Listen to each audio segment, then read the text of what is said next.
Welcome all to Eat, Drink, and Explore with Cece. Tonight we are making a street food from Saudi Arabia called mutabbaq. And what basically is it? It is a stuffed pancake, and or you can say it's a pan-fried bread. It's up to you. And it is commonly found in the Arabian Peninsula. It's very popular in South Asia and in Singapore, Malaysia, Indonesia, Yemen, all those areas. This is quite common. And since we are getting ready to have our second race of the season for the F1 Grand Prix, which I'm super excited. It's going to be in Saudi Arabia at the Jeddah Corniche Circuit. Hopefully I said that right. Jeddah Corniche Circuit, and it is known as the fastest street track in the world, and that's important. It is street track in the world, so really cool. I'll put up a shot so you guys can see it, see the circuit. It's really cool. And I mean, if we look at last week's performance at the Bahrain Grand Prix, we had Red Bull 1 and 2, Max Verstappen, Sergio Perez, and then we had out of nowhere is Ferrari, which was Carlos Sainz, which was amazing. I was so excited to see him there on the podium. So super happy about that. And last year, Sergio Perez won the Saudi GP. So let's see if he can actually make it a 1-2 as well this year. So super excited. So let's get started on what do we need to make this street food. I'm going to tell you, I am going to cheat a little bit. I'm not making the dough from scratch. Okay. There's dough that you're supposed to use with this, and I will put the dough recipe up on the description, but I'm cheating. I'm going to make my life easy, and I'm just going to be using these spring roll wrappers. It does the trick, and trust me, a lot of South Asian people do this as well. It's quick and dirty to get this up and running. So what do we need here? So we're going to need some minced meat here. This is beef. I found that beef is the best one for this particular recipe because the chicken and the turkey can be used. I just find it's very bland in flavor. And the beef has a really good flavor to it. You can also replace it with lamb mince. That's really excellent as well if using the lamb mince. But I have a lean beef here. Try not to do the extra lean as well because the extra lean doesn't have all the fat that you need for that flavor component. So I'm currently here, I got about 450 grams. So it's roughly about 16 ounces of meat in there. And I've got 1 tomato. Okay, that's just a large Roma tomato, roughly chopped. You don't have to get too fancy with it. I have spring onions here. And as you can see, I chopped them all up. I just simply sliced them up. And I used 5 of those, 5 of this size spring onions. Some people call them green onions, other people call them scallions. Here in Canada, we call them spring onions. And you're gonna need about half a cup, but I love, like when we make this, we really like the oniony flavor, so we actually use a cup in it for this ratio of meat. Gonna need 2 eggs, and let's take a look at, this is where you get all the flavor in here. So I got this is basically pureed garlic, and I didn't have ginger paste, so I have half a teaspoon of ginger powder, and then we have half a teaspoon of salt, or to your taste, totally up to you. Black pepper, half a teaspoon of that. And then here we have turmeric, and that's a 1/4 teaspoon of turmeric.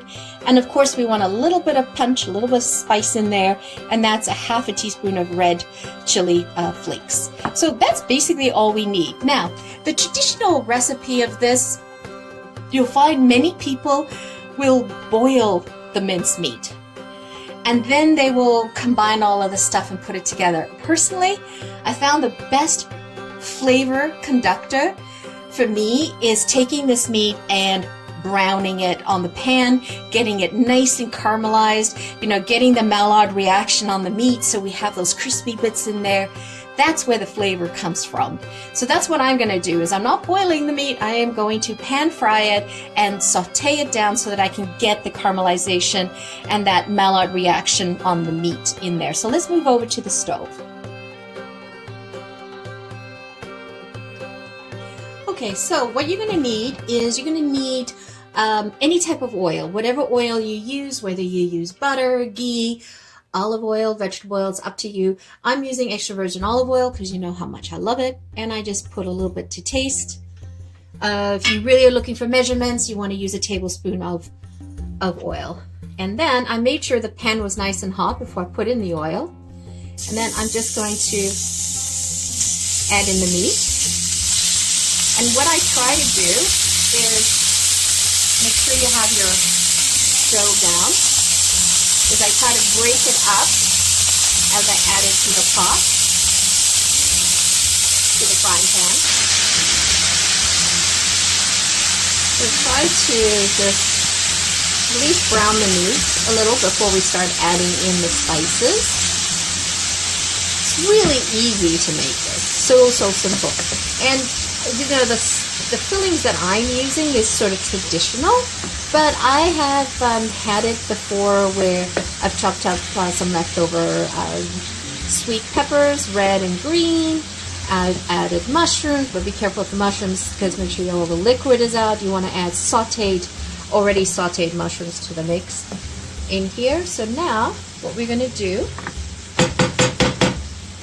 is crank that up a little bit, because I now want to get some browning to the meat. And I'm going to add in the puree and the ginger. And by adding the puree in with the meat, I do not run the risk of burning my garlic.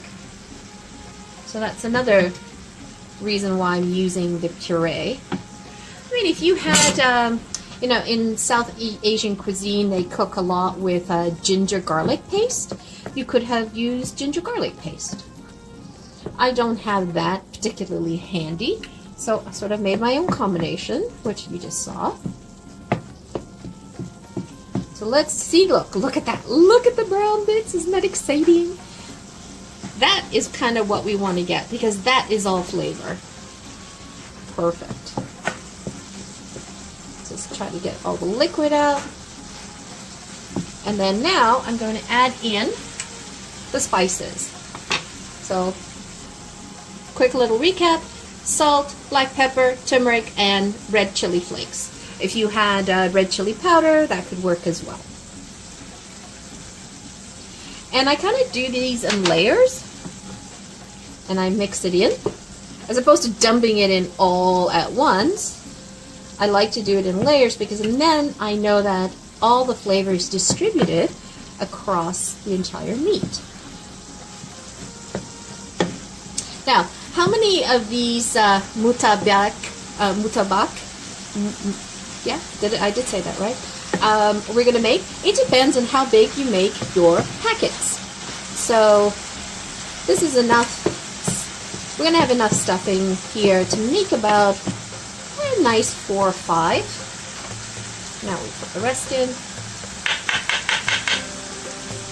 We've got to extract all that flavor. Nothing goes to waste here. And then let's get some Maillard reaction right there to the meat, because this is how you're upping the flavor component to the dish. Because everything else is very, very simple, right? So this is where the flavor gets built.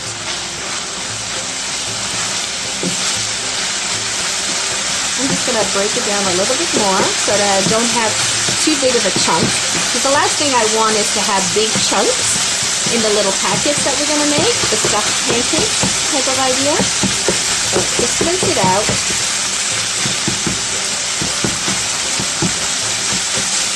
And I'll let that go for a little bit, and then we'll come back to it. So you know, one of the things that's really exciting about this type of dish is that, you know, when you come home and you've got ground minced meat, and you're like, what am I going to do with this? Am I going to do hamburgers again, or am I going to do a meat sauce with pasta? This is a nice alternative to that. And if you just have those spring roll wrappers handy, and by the way, I've done this before where I've used fajita wrappers as well to do it, so don't be shy. And this is a great alternative. It's different, and just pair it up with a nice salad. You got a quick dinner, lunch ready to go, and the kids will love it. Everyone loves it. It's potato food, right? And look at that. Nice flavor down there. I'm scratching to get that flavor off. And then you decide when you think your meat is cooked enough or browned enough. It's totally up to you. The last thing I want is boiled minced meat. So do not follow the traditional in here. And so what we're going to do now is I'm going to move over to the counter, and then we're going to combine this together. That's it. That's all that is required in this dish. I mean, the hardest part to make this would be the dough, but since we're cheating and we're using the spring wrapper, why not do that in a moment's notice? Why not? All right, so let's move over. Okay, so what we're going to do now is we are going to add the eggs and the meat. So first of all is the eggs are at room temperature in here, and I always crack my eggs in a separate bowl, and I never crack it on the actual edge of the bowl. Oops. All right. Just make sure I have no shells in there. Perfect. And the eggs are in good quality. So I'm just gonna now pour that into my bowl. I've had some bad eggs before, and I've done it directly into my mixture, and I ruined the mixture. So I learned my lesson. And I'm also notorious for cracking it on the bowl and then a shell going in and having to dig through it, and it's just annoying. So I figured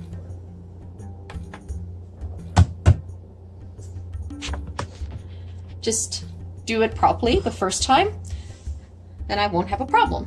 So now I'm just gonna put in the meat.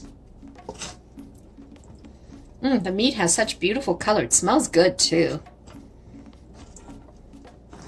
Look at all those bits. Don't be shy of scraping the pot and getting all of those bits. I know I keep repeating myself, but I don't know. Sometimes I get new people joining the channel that haven't seen all the other videos, so they don't know that I love flavor, and I keep talking about these bits at the bottom of the pan. So if you are a regular, please forgive me for repeating myself. If you're a new, welcome. Always excited to have new members join our team, our group. So let's see. If you guys are enjoying this video, by all means, give me a like, hit that thumbs up, and subscribe to the channel if you're not subscribed to it. It definitely helps us be seen by the YouTube algorithm, and it allows our channel to be broadcast out to a lot more people, so we can grow this community. I'm really excited about growing this channel and sharing my love of cooking and wine and cocktails and exploring the world with all you folks. Okay, so now I've mixed the egg, and you notice I mixed the egg with the meat. I want to get that nice incorporated. Then you just toss in the tomatoes. And by the way, the tomatoes, all it is chopped tomatoes. I did not de-seed it at all, and I used Roma tomatoes. And I did not season the tomato, because the seasoning is all done in the meat. And then you just throw in your green onions. Put in as many as you want. Just mix it over. You could, you could add parsley if you wanted in here as well. That would be a really good flavor component, and I might just do that. I'm just going to add in some more. So I chopped up a cup of spring onions, green onions, scallions, which part of the world you're at. Why don't you guys comment it down below and tell me what you guys call it in your part of the world. I'm in Canada and we refer to them as green onions or spring onions. Mostly spring onions. I'm in the Ontario province, so maybe they call something different in a different province. I don't know. Okay, that's it. So we've made the filling. And now let's get ready and put out the spring rolls and put these together. So then after we put that together, we move over to the stove and do a quick pan fry. And then that's it, it's done. That's how easy it is. Okay, so I'm going to make 2 leaves. So I can show you what it would look like.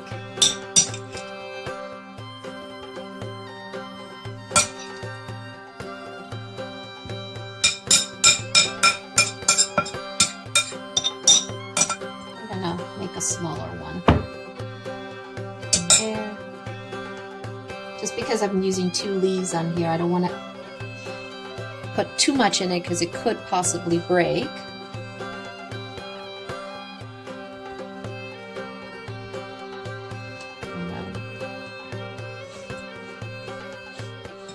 Here and there, then on the edges. I mean, you could use a brush and all of that. Use your hands, use your fingers. That's what they're meant for. So you see how thin it is with 2 on it, so you don't want to overload that with too much filling. Whereas if you see this one, this one actually had 4 wraps, and I heavily filled it up so it won't break on me. So I just wanted you to see the difference. And then let's finish the last one. And oh, this is the last one, so I can use my same hands in there. Fold it over, and then I kind of roll it a little backwards in there on the top here, and right here, and then I kind of squeeze in to keep, so you want to keep the filling there. So just with that, fold it over. And then I do the same thing on this side. Kind of want to make a parcel and fold those over like that. And there you have it. Awesome. So we made 1, 2, 3, 4 big ones. And we made 3 smaller ones. So I will show you. This is what we ended up making. Okay, so now we're going to move over to the stove and we're going to fry these up. We're going to fry these up. So I'm not going to use any oil. I am using the olive oil organic spray. So I'm just going to do a quick spray in here. And the trick is when you are pan frying these, everything's cooked, so you just want to have a quick pan fry with these, is that you want to do this top side, the back side, along the side, the edges as well. You want to get a nice brown coating to it. And always start with the seam side down. And the other thing that we're going to need to have is you're going to need to have a toothpick or something that you can pierce the packet once it's cooked, because we want to release the steam from that. Okay? And the idea is you just want to get them nice and toasty brown. You want to get those brown bits on it because that's what is enticing to eat for a user. Not for a user, for an eater.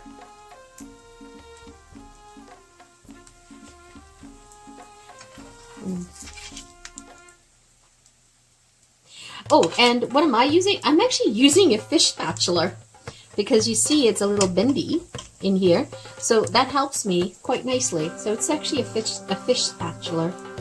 I'll put a link in the description to Amazon so you guys can see it if you're looking for one. So you can see I just had it there for about a minute, not even, and it's got some nice color to it. And can you hear it? It's nice and crunchy. That's what you're looking for. Play a tune.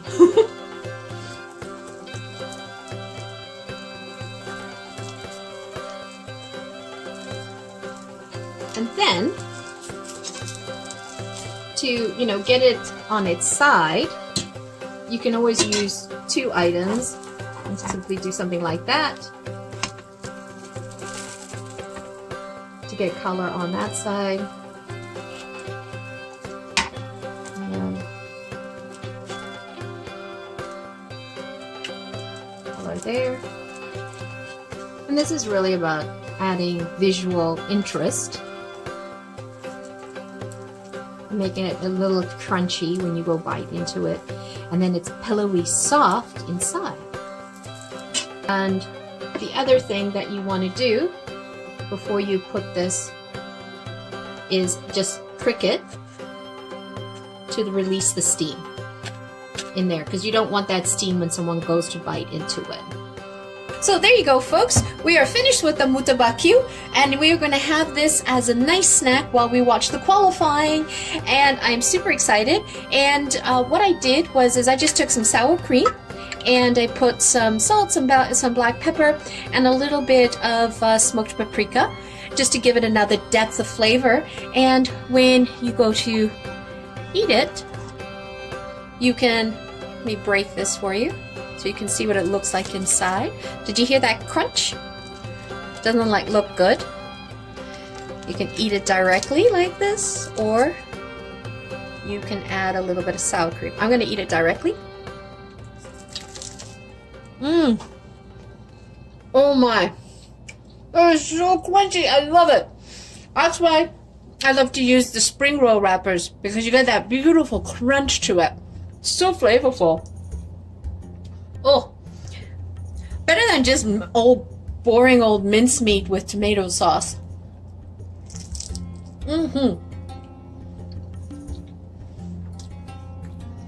That is super, super yummy. Very tasty. These hold for a couple of days in the fridge. Not more than that, because they lose its crunch. The best time to eat it is as soon as you make it, because it has that nice crispiness to it.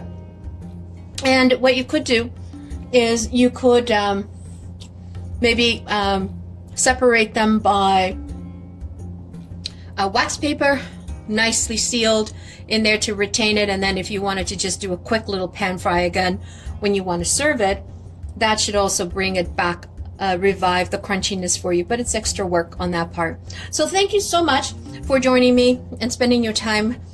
Greatly appreciated. If you please enjoyed this video, please press the like button, hit the subscribe button, hit the bell notification to get notified the next time we upload.